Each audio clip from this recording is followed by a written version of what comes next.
My 18th birthday wasn't celebrated with cake or gifts. It was marked by a forged signature on a blood pact. To save her precious biological daughter from a rumored monster, my stepmother sold me to the scarred, crippled Alpha King of the North. But the real monster wasn't the man sitting on the throne. If you have ever been looked at by your own family as if you were nothing more than currency, you might understand a fraction of what I felt on the evening of October 14th. My name is Anna Belmont. For years I lived as a ghost in my own home, the historic Belmont Manor. When my father, Lord Arthur Belmont, died under mysterious circumstances during a hunting expedition, my life shifted from a quiet existence of privilege to one of indentured servitude. My stepmother, Vivian, wasted no time taking control of the estate, the finances, and my future.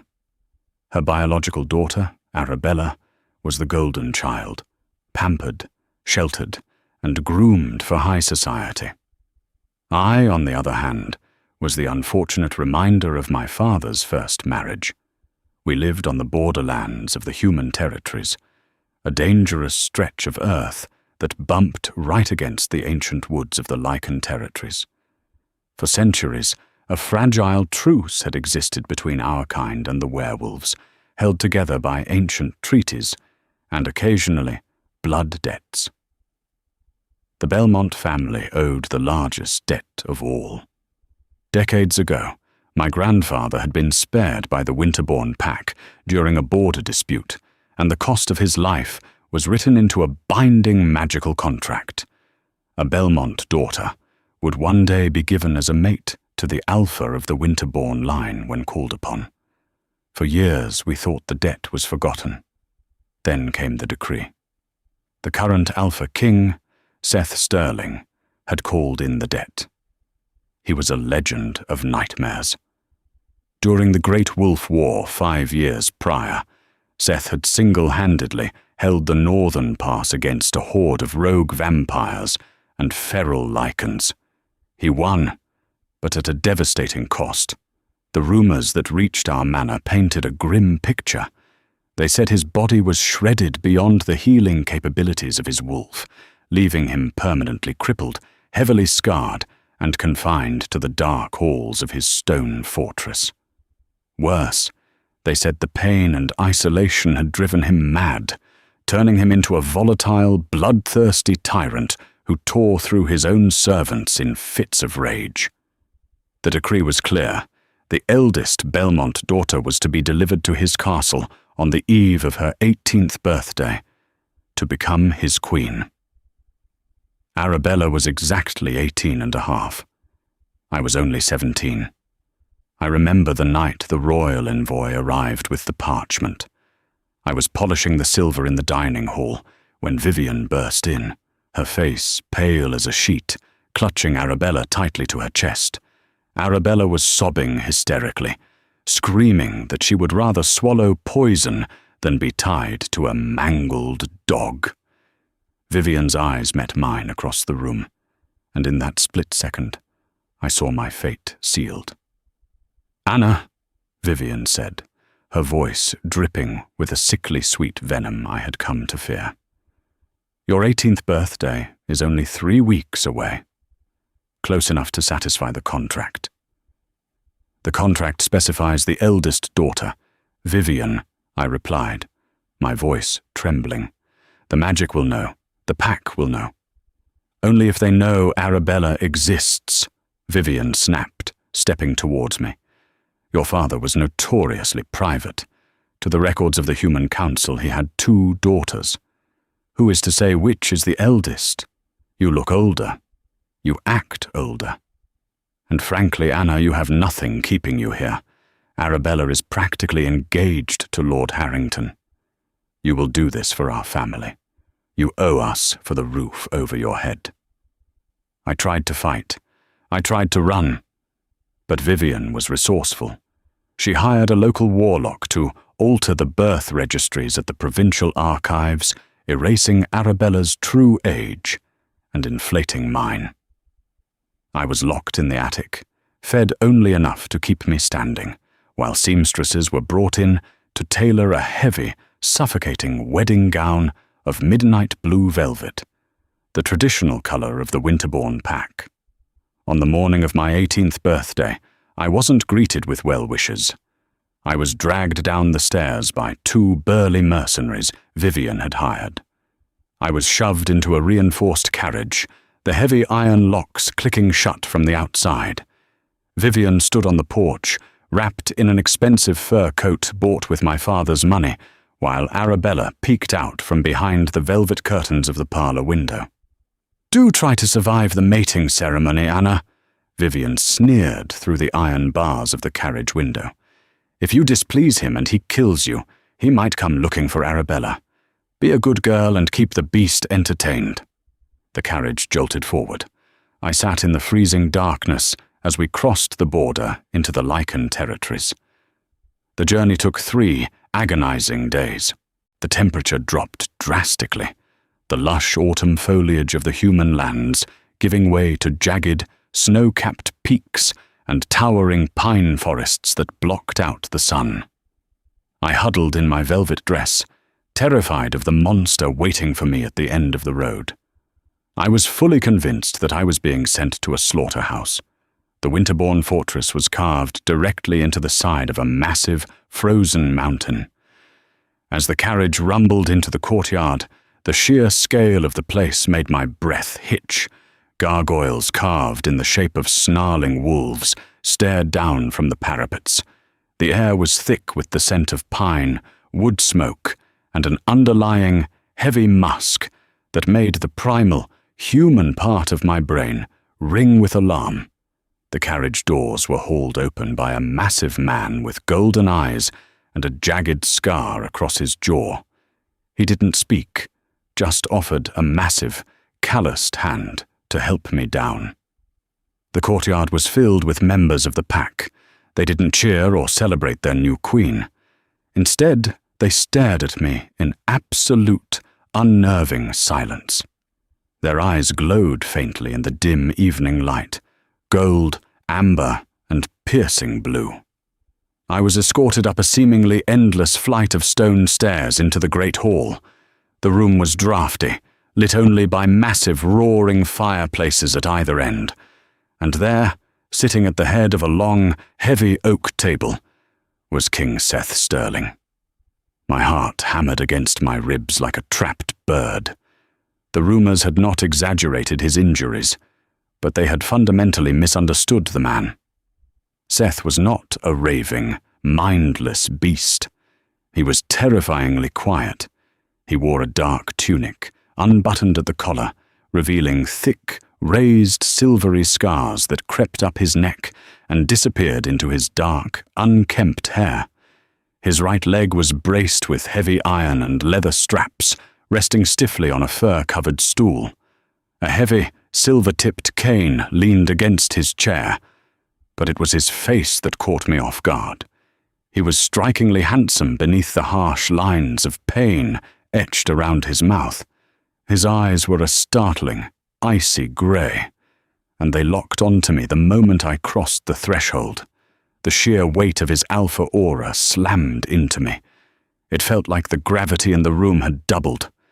My knees buckled, and I fell to the stone floor, my heavy velvet skirts pooling around me. "Get up," his voice rumbled. It was deep, raspy, like stones grinding against each other. "I don't require my guests to grovel." I scrambled to my feet, trembling, keeping my eyes glued to the floor. "You are Arabella Belmont," Seth stated. It wasn't a question. I swallowed the lump of terror in my throat. I could lie. Vivian had forged the papers. I could play the part and hope he never found out. But as I looked up into those piercing grey eyes, I realized this man could likely smell a lie on my skin. He was an apex predator, and playing games with him would be a fatal mistake. "No, Your Majesty," I said, my voice shaking but clear. "My name is Anna. Arabella is my younger stepsister." A collective gasp echoed through the great hall from the gathered pack members. The golden-eyed man who had escorted me growled, stepping forward. "Treachery, Alpha. The Belmonts have broken the pact. We should slaughter them all." Seth raised a single hand, and the massive warrior instantly fell silent, though his chest still heaved with anger. The king slowly reached for his cane. With a grimace of raw, unfiltered agony that he quickly masked, he pushed himself up.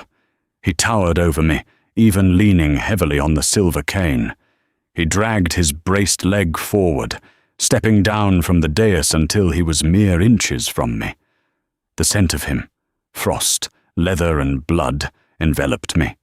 He reached out, his large, scarred fingers tilting my chin up.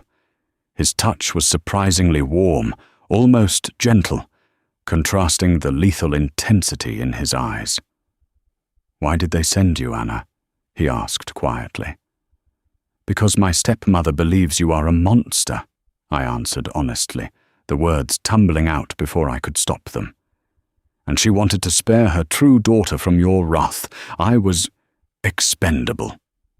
For a long, agonizing moment, Seth just looked at me. I waited for the killing blow. I waited for the claws to extend and tear my throat out. Instead, a harsh, bitter bark of laughter escaped him.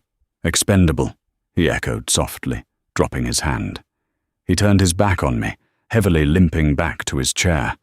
"Well, Anna Belmont, it seems we have something in common. We are both the unwanted scraps of our respective families." That night, I was not thrown into a dungeon, nor was I dragged to a marital bed. I was given a grand, albeit freezing, chamber in the east wing of the castle. Martha, an elderly lichen woman who served as the pack's healer, came to tend to me. She drew a hot bath and brought me a tray of roasted meats and bread, more food than I had seen in a week at the Belmont Manor. From Martha, I learned the precarious reality of the Winterborn pack. Seth's crippling injuries had made him a target. In werewolf culture, physical weakness in an alpha is practically an invitation for a coup. Seth's uncle, Lord Frederick, was already rallying support among the southern packs to challenge Seth for the throne, arguing that a crippled king could not defend their borders. Seth needed a mate, specifically a human mate from a noble bloodline, as dictated by ancient magic, to legitimize his reign and access the protective wards tied to the Belmont Pact. By sending the wrong daughter, Vivian hadn't just insulted the king, she had potentially handed his enemies the legal loophole they needed to dethrone him. But there was a darker secret lurking in the stone walls of Winterborn. A few nights later, unable to sleep due to the biting cold, I wandered the dimly lit corridors looking for the kitchens. As I passed the king's study, I heard voices through the heavy oak door. It was Seth and his beta, the golden-eyed man named Commander Gideon. "The pain is getting worse, Gideon," Seth was saying, his voice strained. "My wolf can barely surface. The wounds from the war should have scarred over by now. Something is rotting me from the inside." "We have doubled the patrols, Alpha," Gideon replied, his tone laced with frustration. "And Martha is brewing stronger pain drafts, but the whispers are growing. Frederick's men are saying you won't survive the winter. They are demanding the right of challenge." "Let them challenge," Seth snarled, though it was followed by a heavy cough. "I'll rip Frederick's throat out with my teeth before I let him take this pack." "And what of the human girl?" Gideon asked. "She is not the eldest. The mating ritual won't bind the pack wards. We should execute her and march on the Belmont estate. Force them to hand over Arabella." "No." Seth's voice was firm, carrying a strange note of protectiveness that made my breath catch. "Anna stays. She didn't ask for this betrayal any more than we did. Besides, she has a fire in her. She looked me in the eye when the rest of you cower. I will find another way to secure the wards." As I pressed my back against the cold stone wall, my mind raced. Seth wasn't just crippled from old battle wounds. Werewolves healed from almost anything. If he was deteriorating, it meant something, or someone, was actively poisoning him. He was a king surrounded by enemies, betrayed by his own failing body. Yet he had chosen to spare my life when my own family had thrown me to the wolves. I had spent my whole life being a victim to my stepmother's cruelty. But standing in the dark, freezing corridor of the Winterbourne castle, I made a choice. I was no longer going to be the helpless, expendable daughter. If King Seth Sterling was going to fall, it wouldn't be on my watch. I was going to save the monster. To save King Seth, I first had to understand what was destroying him. The Winterbourne Library was a sprawling, multi-level cavern filled with ancient texts, and I spent every waking hour buried in its dusty alcoves. I read through centuries of lichen anatomy, dark human spellcraft, and the meticulous histories of the northern pacts. Martha, the elderly healer, initially viewed my presence with suspicion, but when she saw me translating an archaic text on blood-borne curses, her demeanor softened. She became my unlikely ally, sneaking me herbal teas and answering my relentless questions about Seth's symptoms. "His wolf is trapped, Anna," Martha whispered one afternoon, grinding dried nettle root in a mortar. "A lichen's healing is tied directly to their inner beast. If the wolf is suppressed, the human body cannot mend. It's as if a heavy invisible chain is wrapped around his soul." I began to track the king's decline. Despite his fierce willpower, there were nights when he couldn't even stand, his breaths coming in ragged, agonized gasps. I started paying close attention to the environment during these episodes. The worst of his attacks always happened on the evenings we were required to dine together in the Great Hall to keep up appearances for the visiting pack elders. On those nights, to look the part of a future queen, I always wore the heavy, midnight blue velvet gown Vivian had forced upon me. Late one night, after a particularly brutal dinner, where Seth had to be practically carried from the hall by Commander Gideon, a chilling thought struck me. I rushed to my freezing chambers and pulled the velvet dress from the armoire. It was incredibly heavy, far heavier than silk or normal velvet should be. Taking a small silver dagger from my vanity, I began to slice through the thick, embroidered hem. Black, foul-smelling dust poured out onto the stone floor. My hands trembled as I ripped the lining further. Sewn into the inner seams of the bodice, right where the fabric rested against my chest, were a series of intricate, dried leather pouches. They were filled with crushed wolfsbane, graveyard ash, and something sticky and dark that smelled of rot. Intertwined with the pouches were runic sigils stitched in crimson thread, a warlock's hex. Vivian hadn't just sent me here to die. She had weaponized me. The warlock she hired, a notorious mercenary named Caleb Blackwood, hadn't just forged my birth records. He had crafted a proximity curse. The closer I got to the Alpha, the more the dark magic leached into the air, specifically designed to suffocate a lichen's inner wolf. I was a walking poison dispenser, and my stepmother was the architect of the king's slow assassination. I didn't wait for morning. Clad only in a simple cotton nightgown and a wool shawl, I gathered the ruined dress and sprinted through the dark, drafty corridors toward the king's private wing. I bypassed the guards, my urgency carrying me past their surprised shouts, and burst through the heavy oak doors of Seth's bedchamber. Seth was slumped in an armchair by the fire, his face pale and shining with cold sweat.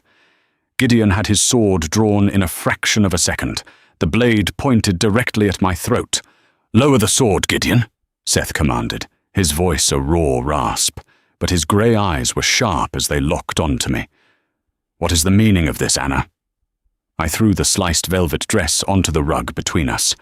The foul stench of the dark magic immediately filled the room. Gideon recoiled, coughing, his golden eyes wide with sudden realization.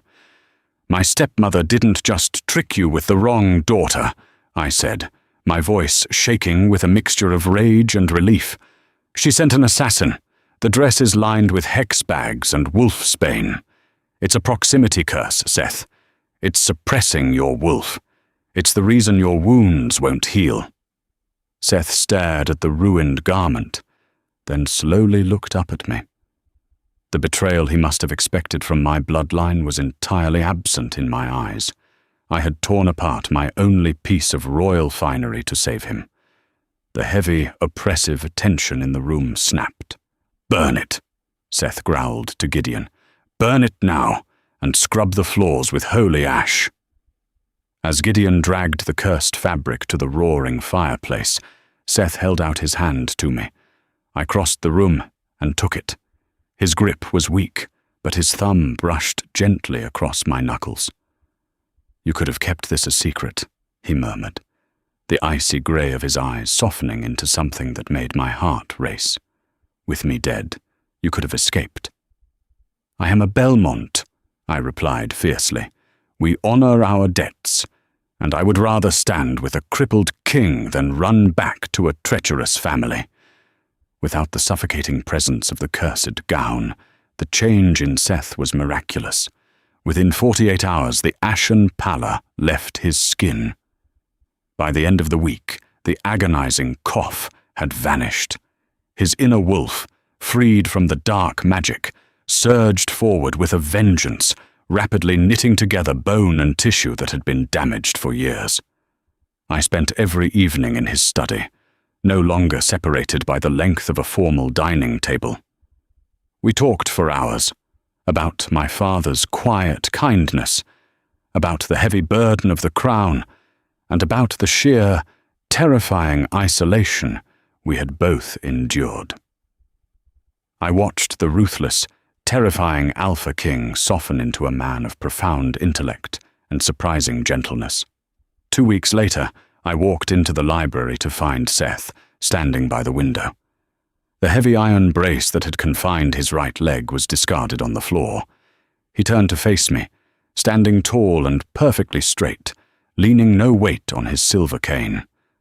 The thick, silvery scars still mapped the left side of his neck and jaw, a testament to his survival. But he was no longer broken. He crossed the room with the fluid, predatory grace of an apex wolf, closing the distance between us until I had to tilt my head back to look at him. "You gave me my life back, Anna," he whispered, his hands coming up to cup my face. "You gave me a home," I breathed back. When he kissed me, it wasn't the tentative touch of a fragile man. It was a claiming. The kiss was fire and salvation, a desperate, beautiful collision of two people who had been discarded by the world, only to find their greatest strength in each other. The alpha bond, dormant and waiting, snapped into place between our souls with the force of a lightning strike. Our peace was shattered 3 days before the first heavy snowfall. Warning horns echoed through the jagged peaks of the Winterbourne Mountains. Lord Frederick, Seth's treacherous uncle, had arrived at the fortress gates with an army of southern mercenaries and a faction of dissenting pack elders. They demanded the right of challenge, fully expecting to drag a crippled, dying alpha from his throne. The courtyard was packed with hundreds of wolves, the air thick with tension and the smell of impending bloodshed. Frederick, a massive greying brute of a man, stood at the center of the frosted cobblestones, flanked by a cloaked figure I immediately recognized by the dark, sickly aura of his magic. It was Caleb Blackwood, the very warlock Vivian had hired. "Bring out the broken king!" Frederick bellowed, his voice echoing off the stone walls. "The Winterbourne pack requires a true alpha, not a rotting corpse clinging to a stolen crown." The heavy oak doors of the great hall creaked open. The murmurs of the crowd died instantly. Seth stepped out into the freezing air. He wore no armor, only a dark leather tunic that clung to the heavy, newly restored muscle of his chest and arms. He carried no cane. He walked down the stone steps with lethal, terrifying confidence, his icy grey eyes fixed on his uncle. Frederick took an involuntary step back, the colour draining from his face. "Impossible," he choked out.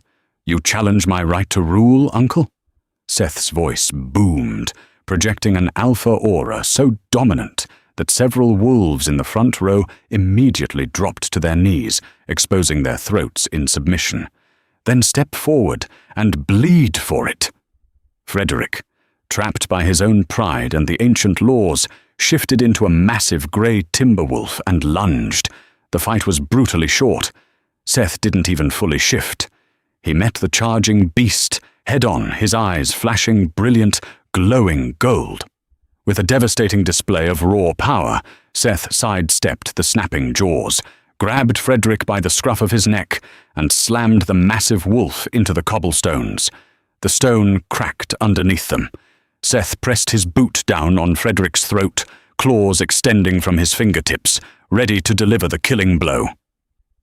"Wait!" screamed Caleb Blackwood, stepping forward, his hands glowing with dark, crackling energy. "The king's strength is a trick, and his reign is still illegitimate. The ancient wards of Winterbourne are tied to the Belmont bloodline. The pact requires the eldest daughter. This girl is a fraud." Caleb raised his hands, slamming his dark magic into the earth. "I call upon the ancient pact. The contract is broken. Let the protective wards fall." A shockwave of magic rippled across the courtyard. The pack braced themselves, expecting the invisible dome that protected the castle from rogue vampires and rival packs to shatter.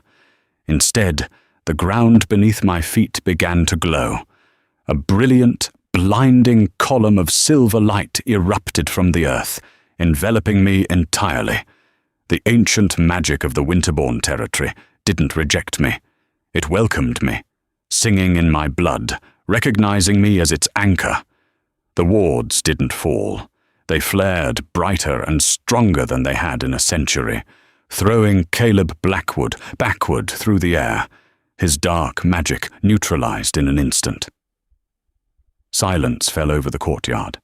Seth stepped away from a whimpering, defeated Frederick and walked toward me, a knowing, triumphant smile playing on his lips. The truth, buried in the journals I had read in the library, finally clicked into place. The magic of the pact didn't care about forged provincial registries. It cared about blood. Arabella was never Arthur Belmont's daughter. Vivian had engaged in a secret affair with Caleb Blackwood long before marrying my father. Arabella was a warlock's bastard. I wasn't just the eldest Belmont daughter. I was the only true Belmont heir. "Behold your queen!" Seth roared to the masses, taking my hand and raising it high. This time, the roar from the pack shook the snow from the mountain peaks. They bowed, hundreds of them, swearing absolute fealty to us both. With the north secured and Frederick banished to the frozen wastes, Seth and I turned our attention south. We did not send an envoy. We marched on the Belmont estate ourselves, flanked by Commander Gideon and 50 elite Lycan warriors. We arrived on the evening of Arabella's lavish engagement gala to Lord Harrington. The great doors of my childhood home were thrown open, music and laughter spilling out into the autumn night. The music abruptly stopped when Seth and I strode into the ballroom, surrounded by towering, golden-eyed wolves. Vivian dropped her crystal champagne flute. It shattered on the marble floor. Arabella shrieked, hiding behind a terrified Lord Harrington. I was no longer the frightened, expendable girl in a suffocating dress. I wore the dark, elegant leathers of the Lycan Queen, a circlet of winter silver resting on my brow. Seth stood beside me, an immovable mountain of lethal grace, his hand resting protectively on the small of my back. "Good evening, stepmother," I said, my voice ringing clear and authoritative across the dead-silent ballroom.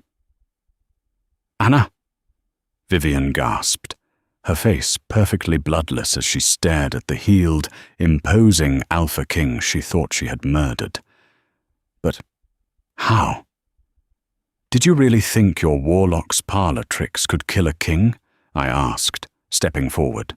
I pulled the forged birth registry and Caleb Blackwood's signed confession from my cloak, tossing them onto the floor at her feet. Or that the ancient magic of the lichens wouldn't recognize true Belmont blood. Arabella has no claim to this estate, Vivian, and neither do you. The high society guests murmured in shock as the truth of Vivian's affair and her treasonous plot was laid bare. Lord Harrington immediately stepped away from Arabella, looking thoroughly disgusted. "By the authority of the Winterbourne Crown, you are stripped of your stolen titles and wealth," Seth declared, his voice leaving no room for argument. "You have until sunrise to leave these lands. If my wolves find you within our borders after dawn, you will be hunted." Vivian collapsed to her knees, weeping, realizing she had lost everything. Arabella sobbed hysterically, completely ignored by the aristocrats she had tried so desperately to impress. I looked around the grand hall, feeling the ghosts of my past finally settle. I had been traded away like livestock, sent into the dark to die. But in the lair of the crippled beast, I hadn't found a monster. I found a king, and together we forged an empire. If this thrilling tale of dark magic, brutal family betrayal, and a crippled alpha reclaiming his throne kept you on the edge of your seat, hit that like button right now. Share Anna and Seth's epic journey with your fellow fantasy lovers, and don't forget to subscribe to the channel for more gripping werewolf romance dramas. Ring the notification bell so you never miss our next breathtaking, action-packed adventure today.